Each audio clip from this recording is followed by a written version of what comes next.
मेरे प्यारे दोस्तों, प्यारे जीव हंसों, परमात्मा की प्यारी आत्माओं, आज मैं जो आपके सामने टॉपिक क्लियर करने जा रहा हूँ वो कबीर साहब का शब्द है जो गुरु ग्रंथ साहब पेज नंबर 343 में साफ तौर से लिखा गया है, जिसको आप कोई एप्लीकेशन गुरु ग्रंथ साहब के नाम पे डाउनलोड करके देख सकते हो, या फिर मैं फ़ोटो भी शेयर कर रहा हूँ, आप उसमें भी पढ़ सकते हो, या आप गूगल में भी सर्च कर सकते हो।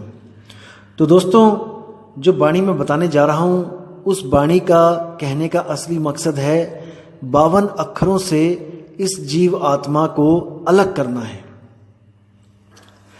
52 अक्षरों को पैदा करने वाली ये आत्मा, ये जीवात्मा उसमें ही उलझ गई है और उसके द्वारा ही मुक्ति की आस लगा के बैठी है। इसलिए कबीर साहब को ये शब्द बोलना पड़ा।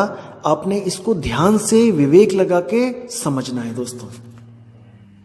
तो क्या कहती है वाणी? 52 अक्षर जोरे आन, सक्या न अक्षर एक पछान।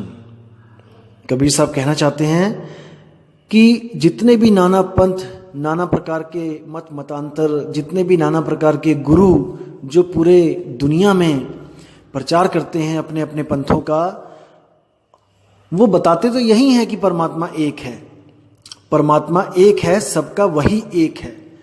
लेकिन हर गुरु किसी ना किसी फोटो को, किसी ना किसी अपने इष्ट देव को, किसी ना किसी अपने गुरु को परमात्मा घोषित करने में लगा है। और सब कुछ बताने के बाद आपको क्या दे दिया जाता है? एक नाम दे दिया जाता है सिमरन करने के लिए। क्योंकि ऐसा कोई गुरु नहीं है जो आपको बिना नाम सिमरन करवाए, जो आपको अपना शिष्य बनाए। कोई ना कोई नाम वो आपको देगा ही देगा, चाहे कोई ज्ञान दे, चाहे कोई नाम दे। मतलब कि आपकी बुद्धि को अपनी बुद्धि के लेवल में पहुंचाने के लिए वो एक ऐसी चीज देता है जिसको हम नामदान कहते हैं। चाहे वो कोई वस्तु दिखा दे, जैसे कई संत क्या करते हैं, जो आपको नामदान के नाम पे आपको एक वस्तु दिखा देते हैं और कहते हैं कि देखो, हमने कोई नाम नहीं दिया, कोई हमने शब्द नहीं दिया, हमने तो सीधे परमात्मा ही दे दिया। क्या होता है वो जाल? वो है ब्रह्म का जाल, निराकार का जाल। वो संत आपको दोनों हाथ ऐसे आमने सामने करके दोनों हाथों के बीच में एक निराकार तत्व को लखा देते हैं, जो आकाश तत्व होता है असल में। जो आपके दोनों हाथों के बीच में जो गैप है, वो गैप दिखा के पूछते हैं, कहते हैं कि इन दोनों हाथों के बीच में आपको कुछ दिख रहा है? तो जीव कहता है नहीं। तो वो कहते हैं जो चीज नहीं दिख रही है, वैक्यूम, वही परमात्मा है। वही परमात्मा है जिसको कोई काट नहीं सकता, कोई जला नहीं सकता, कोई बुझा नहीं सकता, कोई इसको खंडित नहीं कर सकता। ये एक रस एक सार है, ये हर जगह है। ऐसा नहीं है कि ये दिल्ली में नहीं है, कि ये पंजाब में है, कि ये अमेरिका में नहीं है, ये इटली में है। ये हर जगह व्याप्त है। सारा ब्रह्मांड इसी तत्व के अंदर है, जो आंखों से दिखता नहीं है, केवल गुरु के द्वारा दिखाई देता है। दोस्तों, इसी ब्रह्म को कबीर साहब ने बोला है कि प्रथमे भूला ब्रह्म अखंडित, झाई आपन मानी। कबीर साहब ने ब्रह्म ज्ञान को कभी सत्य ज्ञान नहीं बोला। और आजकल के जो स्वयंभू मनमुखी जो आत्मज्ञानी बने हुए हैं कई, जो आपको ज्ञान भी समझाने लगे हैं, वो क्या बोलते हैं कि आत्मा कण कण में है, आत्मा पहाड़ में भी है, आत्मा पत्थरों में भी है। अब आप इनके बुद्धि के लेवल को परख सकते हो कि ये कितनी बुद्धि है इनके पास, कितने ज्ञानी हैं ये, जो पत्थर में भी आत्मा का वास बताते हैं। और कबीर साहब ने क्या बोला? पाथर पूजे हरि मिले, तुम्हें पूजू पहाड़। उस पत्थर में वो जड़ है, उसमें आत्मा का वास नहीं है। आप जड़ नहीं हो, आप में आत्मा का वास है। आप चेतन हो।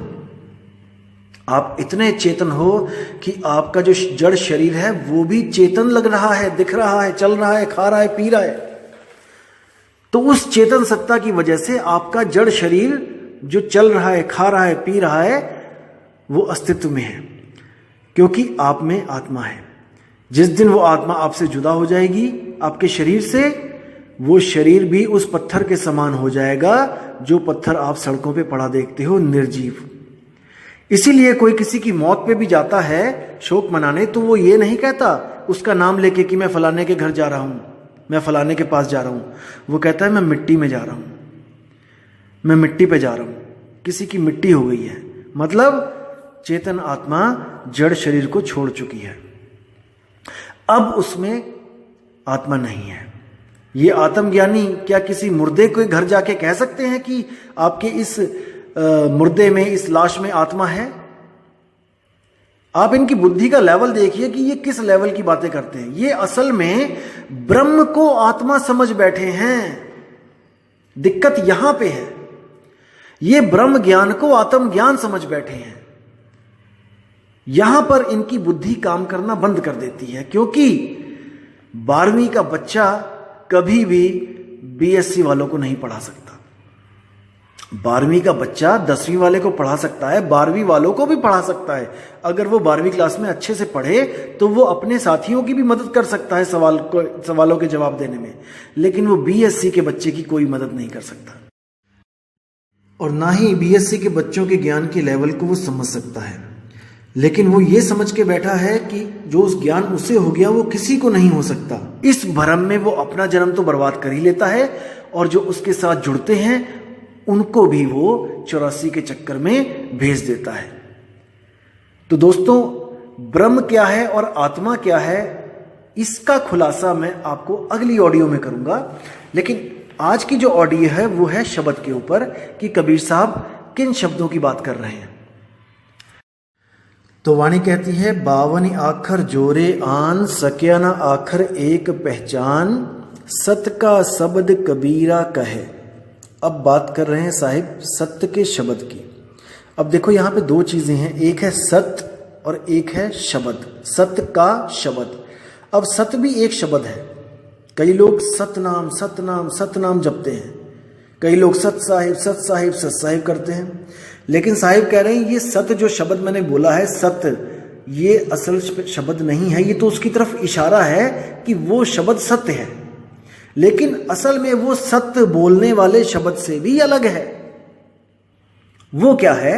सत्य का शब्द कबीरा कहे, पंडित होई सु उन पै रहे। यानी कि जो पंडित होगा, जब वो इस शब्द की अनुभूति करेगा, जिस शब्द की मैं बात कर रहा हूं, तो वो अनपय यानी कि निडर हो जाएगा, उसको किसी बात का डर नहीं रहेगा। सबसे बड़ा डर दोस्तों मौत का है।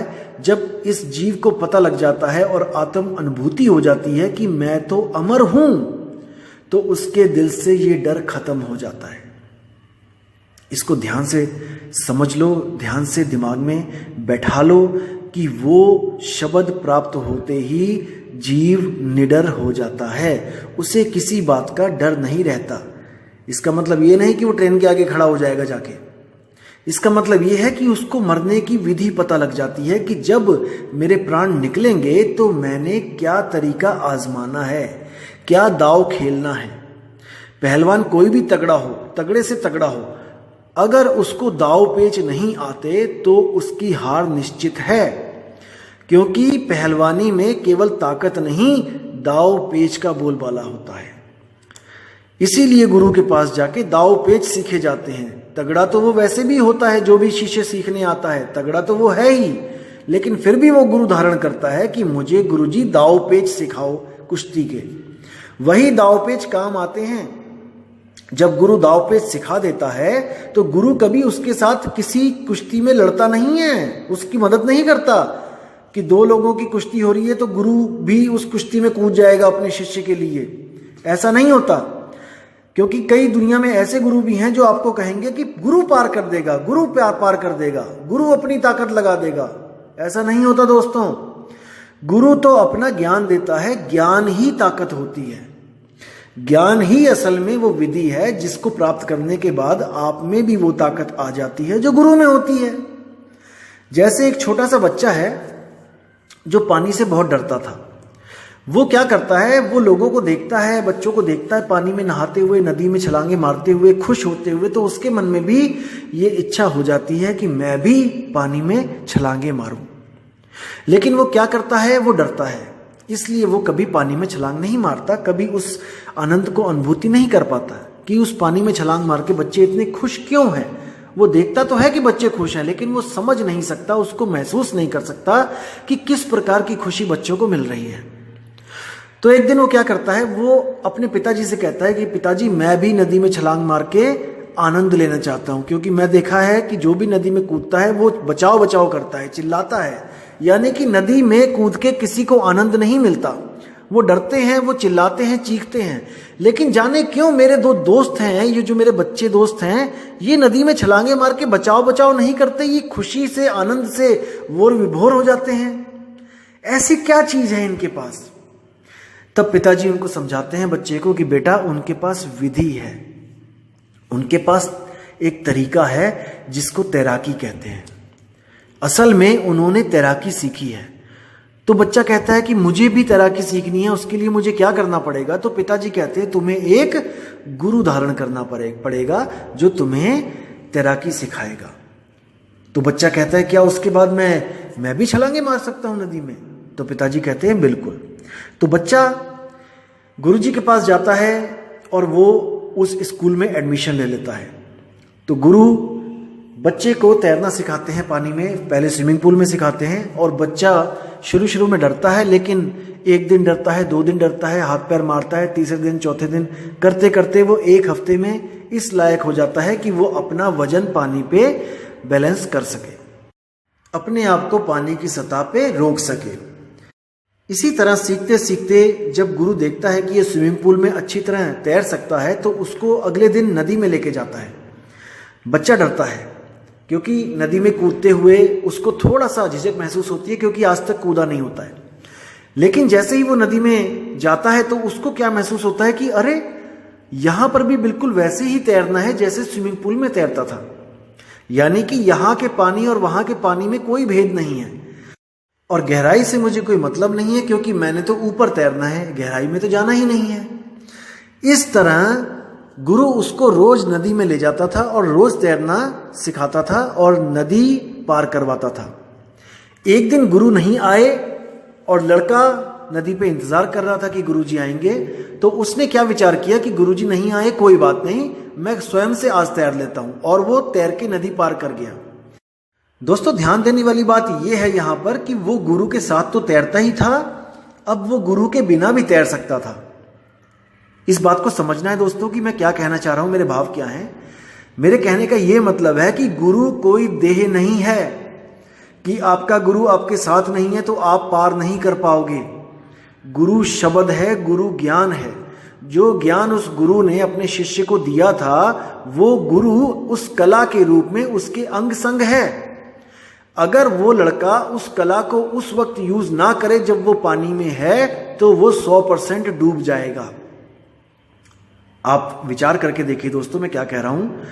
वो 100% डूब जाएगा क्योंकि उसने गुरु के ज्ञान को त्याग दिया है। भले ही गुरु उसके पास नहीं है, लेकिन अगर उस गुरु का ज्ञान उस शिष्य के पास है तो उसको कोई भी डुबा नहीं सकता।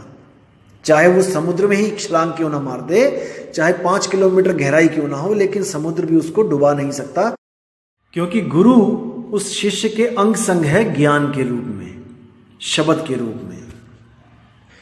इसीलिए साहिब कह रहे हैं, पंडित होए सो अनपय रहे। अगर कोई पंडित होगा, पंडित मतलब कोई ब्राह्मण नहीं, पंडित का मतलब जो ज्ञानवंत होगा, जो ज्ञानी होगा, जो ज्ञान को समझेगा, जो महसूस करेगा उस आत्म तत्व को, वो हमेशा के लिए अनभय यानी निर्भय हो जाएगा। अब आगे कहते हैं, पंडित लोग है कऊ व्यवहार। अब देखो दोबारा पंडित आ गया। अब यहां पे 2 बार पंडित यूज हुआ है इस शब्द में। ये जो दूसरा वाला पंडित जो अक्षर आया है, ये आया है उन पंडितों के लिए, उन गुरुओं के लिए, उन ज्ञानियों के लिए जो अक्षरों को जोड़कर नामदान की बख्शिश करते हैं। उनका व्यवहार, उनकी जो करनी है, उनका जो व्यवहार है, उसके बारे में कबीर साहब कह रहे हैं, पंडित लोग कहो व्यवहार, यानी कि पंडितों का ये व्यवहार शुरू से ही है कि कोई ना कोई मंत्र देते ही आए हैं। किसी को ओम नमः शिवाय दे दिया, किसी को ओम नमः भगवते वासुदेवाय दे दिया, किसी को ओम क्लीयम हरियम श्रीयम दे दिया। ये करते ही आए आज तक, इनका व्यवहार है, इनके खून में रचा हुआ है ये मंत्र तंत्र। क्योंकि आज भी देखिए आप, टीवी भरा पड़ा है, हर पंडित आता है टीवी पे और कहता है कि अगर आप ये चाहते हो तो ये मंत्र है, वो चाहते हो ये मंत्र है, इस कामना पूरी करनी है ये मंत्र है। बिना मंत्रों के वो ये कभी नहीं कहते कि भाई तू मेहनत कर ले, कुछ काम कर ले। वो कहते हैं संकट आ गया है, ये संकट मोचन का नाम जपना शुरू कर दो। अरे भाई, संकट से तो लड़के ही बात बनेगी ना। अगर आपको पैसे चाहिए, आप काम करो, मेहनत करो, आपको बिना किसी मंत्र के, बिना किसी तंत्र के आपके घर में पैसे आएंगे। लेकिन आपके जो कर्म है उससे आपके जो फल मिलेंगे, उसके हिसाब से आपको पैसा मिलना है कि नहीं मिलना है, ये आपके कर्मों के ऊपर डिपेंड करता है। फिर तो आप चाहे मेहनत भी करो तब भी नुकसान होगा, चाहे मंत्र जपो तब भी नुकसान होगा। तो अब अगली लाइन में क्या बोल रहे हैं कबीर साहब कि पंडित लोग कहो व्यवहार, ज्ञानवंत को तत्व विचार। अब इन दोनों लाइनों में हमने डिफरेंस देखना है कि एक ज्ञानवंत और एक पंडित में क्या फर्क होता है। जो पंडित बोला है कबीर साहब ने, वो बोला है 52 अक्षर की पूजा करने वालों को। जैसे कोई भी नाम जपता है, कोई भी गुरु, कोई भी पंडित, एक तो वो हो गया पंडित जो उनके व्यवहार में ही वो नाम जपने की आदत है, और दूसरा है ज्ञानवंत। ज्ञानवंत होता है विवेकी पुरुष, वो कभी भी नामों के चक्कर में नहीं पड़ता, वो तत्व विचार, वो उस नाम के तत्व पर विचार करता है कि जो बात चल रही है, जो भगवानों के नाम मुझे दे रहे हैं, आखिर में वो है क्या चीज, क्योंकि कुछ तो होगा। जैसे माना आपने बोला कि पानी, आपने बोल तो दिया पानी, लेकिन वो पानी कुछ है, तो कोई तत्व है ना जो पानी है जिसका नाम। उसी पानी को आगे जाके किसी और देश में देखोगे तो वाटर बोलते हैं, अपने भारत में देख लो, कहीं पर उसको जौल बोलते हैं, कहीं पे उसको नीर बोलते हैं, कहीं पे उसको तोय बोलते हैं, कहीं पे उसको पानी बोल देते हैं, कहीं पे उसको जल बोल देते हैं। तो जो अज्ञानी होगा वो इसी में उलझ जाएगा कि नहीं ये वाला मंत्र सच्चा है, नहीं वो वाला मंत्र सच्चा है। ऐसे गुरु भी देखे होंगे आपने जो टीवी पे ये बताते हैं कि देखो वो गुरु ये मंत्र दे रहा है, वो मंत्र नहीं है, असली मंत्र मेरे पास है। मतलब कि वो कहना चाहता है कि देखो वो जल जल करवा रहा है, जल जल करने से प्यास नहीं बुझेगी, मेरे पास आओ, मैं पानी पानी का जाप देता हूं, उससे आपको प्राप्ति होगी। तीसरा कोई कहेगा नहीं ये दोनों झूठ बोल रहे हैं, मैं वाटर वाटर का जाप देता हूं, असली चीज वाटर है। तो कहने का मतलब सबके सब नामों में उलझे पड़े हैं, तत्व पर विचार कोई नहीं कर रहा है। वो नी तत्व कैसे मिलेगा, क्या मिलेगा, क्या है वो नी तत्व, इस पे कोई विचार नहीं कर रहा। सब के सब अंधी भेड़ की तरह मंत्रों के पीछे लगे पड़े हैं। हमारे गुरुजी फलाना मंत्र देते हैं, हमारे गुरुजी 7 मंत्र देते हैं, हमारे गुरुजी 10 मंत्र देते हैं। अरे परमात्मा एक है, उसी एक का नाम बहुत बड़ा है, किसी और की जरूरत नहीं पड़ेगी। तो दोस्तों इस पे विचार करना है, विवेक लगाना है, आपकी बुद्धि इस सत्य को जरूर पकड़ेगी, क्योंकि मुझे पूरा विश्वास है कि आप भटके हुए हो लेकिन मूर्ख नहीं हो। आप भटक चुके हो लेकिन मूर्ख नहीं हो। भटका हुआ बंदे को हम मूर्ख नहीं कह सकते, क्योंकि सुबह का भूला शाम को वापस आ सकता है। भूले हुए हो आप लेकिन मूर्ख नहीं हो, और सत्य ज्ञान प्राप्त नहीं हो पा रहा है इसलिए मूर्ख बने हुए हो। जिस दिन आपको सत्य ज्ञान समझ में आ गया, आप कभी भी मूर्ख नहीं बने रह सकते। आप पीतल को तभी तक गले में पहन रहे हो दोस्तों जब तक आपको सोने की परख नहीं हो गई। जिस दिन आपको यह ज्ञान हो गया कि सोने और पीतल में क्या फर्क है, आप कभी भी पीतल को धारण नहीं कर पाओगे। तो इसको विवेक द्वारा अपने हृदय में बसाना है, जो सत्य ज्ञान है उसको समझना है। अब कबीर साहब कहते हैं कि जाके जी जैसी बुद्धि होई, कहें कबीर जानेगा सोई। कि जो मैं शब्द बोल रहा हूं, जो मैं वाणियां बोल के गया हूं, जैसी जिसकी बुद्धि होगी वो मेरी वाणियों को उसी प्रकार से समझेगा। देखो कितना स्पष्ट बोल दिया है कि ऐसा नहीं है कि मेरी वाणी पढ़ के एक ज्ञानी भी और एक अज्ञानी भी दोनों एक ही निष्कर्ष पे निकलेंगे। नहीं, वाणी एक होगी लेकिन उसके मतलब बुद्धि के अनुसार बदल दिए जाएंगे। सबसे बड़ा जाल यही है दोस्तों। शब्द कबीर साहब के सब ले रहे हैं, वाणियां कबीर साहब की सब ले रहे हैं, लेकिन अर्थ अपनी अपनी बुद्धि के अनुसार लगा रहे हैं। दिक्कत यहां पे है। जैसे कोई संत कहता है कि सोई गुरु पूरा कहा है, 2 अक्षर का भेद बताए। 2 अक्षर का मतलब क्या है? ओम सोहम। अब वाणी में नहीं लिखा है कि ओम और सोहम है, वाणी में केवल 2 अक्षर लिखे हैं, लेकिन वो अपनी बुद्धि के अनुसार क्या कह रहा है कि ओम सोहम। अब अगर ओम और सोहम ही वो दो अक्षर हैं जिसको एक पूरा गुरु बताता है, फिर तीसरा नाम क्यों देते हो आगे? क्योंकि वाणी तो ये भी प्रमाणित कर रही है कि सोई गुरु पूरा कहा है। जो दो अक्षर ओम सोहम दे रहा है वही गुरु पूरा है। फिर तुम पूरे कैसे हो गए? क्योंकि ओम सोहम तो कई पंथों में ऑलरेडी मिल रहा है। आप नाथ पंथों में जाइए, वो भी ओम सोहम का जाप देते हैं श्वासों के द्वारा। तो आप कैसे कह सकते हो कि वो अधूरे हैं? क्योंकि वाणी कह रही है दो अक्षर का भेद बताए वो गुरु पूरा है। तो यानी कि दोस्तों अपनी अपनी बुद्धि के अनुसार वाणियों को पढ़ाया जा रहा है, लोगों को भ्रमित किया जा रहा है, लेकिन आप भ्रमित अब मत होना। कबीर साहब भी कह रहे हैं कि कहें कबीर अक्षर दो भाख, होगा खसम तो लेगा राख। अगर 3 अक्षरों का नाम ही सतनाम सारनाम सार शब्द है तो कबीर साहब को कहना चाहिए था कहें कबीर अक्षर 3 भाख, होगा खसम तो लेगा राख। फिर तो 3 की बात होनी चाहिए थी। नानक साहब ने भी 2 अक्षर की बात करी है। जे तू पढ़िया पंडित बिन 2 आखर 2 नामा, प्रणवत नानक एक लंगाए जे कर सच समावा। आप 1171 पेज नंबर पर देख सकते हैं गुरु ग्रंथ साहब में वाणी बिल्कुल स्पष्ट लिखी है, लेकिन उसको समझाने वाले ही उलझा रहे हैं। दिक्कत ये है। तो साहिब कहते हैं कासे कहूं सब जग अंधा, खेवन हार के गले में फंदा। खेवन हार यानी गुरु, जो किश्ती को खेने वाला है। साहिब कहते हैं माया ने उसी के गले में फंदा डाल रखा है, तो आगे चेले कहां जाएंगे? जब गुरु ही भवसागर में गोते खाएगा तो चेले कहां जाएंगे? चेले भी भवसागर में ही जाएंगे। इसलिए दोस्तों परख करना है, विवेक लगाना है, किसी भी गुरु के जाल में नहीं फंसना है। ये खुद तो लाखोंपति करोड़ोंपति अरबोंपति हो गए हैं, हवाई जहाजों में घूम रहे हैं, और आपको क्या कहेंगे? माया को त्याग दो, माया उलझा देती है, माया प्रभु मिलन में बाधा है। ऐसी ऐसी बातें करेंगे कि आपको लगेगा कि वाह वाह वाह क्या बात है, गुरुजी ने तो आंखें खोल दी। अब गुरुजी खुद उलझे पड़े हैं माया में। चांदी की थाली, सोने का चम्मच, इसके बिना खाना नहीं खा रहे हैं। कई गुरु ऐसे हो गए हैं, और कई गुरु पूरे पूरे शरीरों पे सोना लाद के घूम रहे हैं, 8-8 बॉडीगार्ड रख रखे हैं। तो साहिब कहते हैं जब गुरु ही अज्ञान में डूबा है तो चेलों को ज्ञान कहां से होगा? इसलिए साहिब ने बोला कि गुरु की परख करो। परख कैसे करो? वाणी बोलते हैं साहिब, गिर ही होके कथे ज्ञान, अमली होके धरे ध्यान, साधु होके कूटे भग, और कहें कबीर ये तीनों ठग। सबसे पहली पहचान क्या करनी होती है गुरु की? सबसे पहले देखो कि कहीं वो भोग विलास में लिप्त तो नहीं है, कहीं वो बीवी बच्चों के साथ तो नहीं रह रहा है, क्योंकि रोगी दूसरे रोगी का रोग नहीं काट सकता। इसलिए सबसे पहले शब्द को परखो कि गुरु के पास शब्द है कि नहीं है, उस पंथ के पास शब्द है कि नहीं है।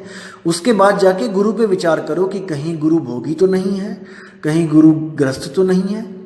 उसके बाद देखो कि गुरु कहीं नशा तो नहीं कर रहा है, कोई चिलम, कोई सुल्फा, गांजा ये तो यूज नहीं कर रहा है भजन करने के लिए, ध्यान में जाने के लिए।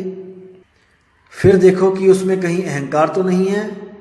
वो देखो कि कहाँ बैठ के खाना खा रहा है। अगर वो आपसे अलग बैठ के कहीं खाना खा रहा है और आपसे अलग खाना खा रहा है, जो आप खा रहे हो वो नहीं खा रहा है, तो इसका मतलब अभी उसमें गुरु भाव नहीं है, वो अपने आप को श्रेष्ठ समझ रहा है। याद रखो दोस्तों, सतगुरु के लक्षण ये नहीं है। आप जहां बैठ के खाना खाओगे वो भी वहीं बैठ के खाना खाएगा, आपके साथ बैठ के खाना खाएगा, क्योंकि वो जानता है कि आप और वो एक ही हैं, आप में और उनमें कोई फर्क नहीं है आत्म तत्व की दृष्टि से। लेकिन वो अपना सब कुछ त्याग करके मानव हित, जीव हित के कल्याण में लगे हुए हैं, इसलिए वो हमेशा हमारे सम्माननीय हैं। हमेशा हमने उनको अपने सिर पर रखना है, गुरु जी को हमेशा उनकी आज्ञा में रहना है। कभी भी विश्वासघात के बारे में सोचना भी नहीं है, गुरुद्रोही होने का कभी सोचना भी नहीं है, क्योंकि जो कुछ प्राप्त होता है गुरु के द्वारा प्राप्त होता है। गुरुद्रोही तो जन्मों जन्मों तक नरक कुंड में वास करता है। तो दोस्तों, मैं इस ऑडियो को यहीं विश्राम देता हूं, और अगली ऑडियो में आपके लिए बनाऊंगा जिसमें मैं ब्रह्म और आत्मा, इन दोनों में क्या फर्क है, क्यों कुछ लोग ब्रह्म ज्ञानी अपने आप को आत्मज्ञानी समझने लग जाते हैं, ये भ्रम मैं जल्दी ही दूर करूंगा। तब तक आप लोग इस वीडियो को सुने और इस पे विचार करें और अपने अंदर परमात्मा की उस शक्ति को महसूस करें जो सत्य और असत्य का निर्णय करती है, जिसको हम विवेक कहते हैं। तो इसी के साथ दोस्तों मुझे इजाजत दें और आपका दिन बहुत ही शुभ मंगलमय हो। साहिब बंदगी सतनाम। जय गुरु वैराग साहिब, जय गुरु मदन साहिब, जय जय सतगुरु बंदी छोड़ कबीर साहिब। साहिब बंदगी।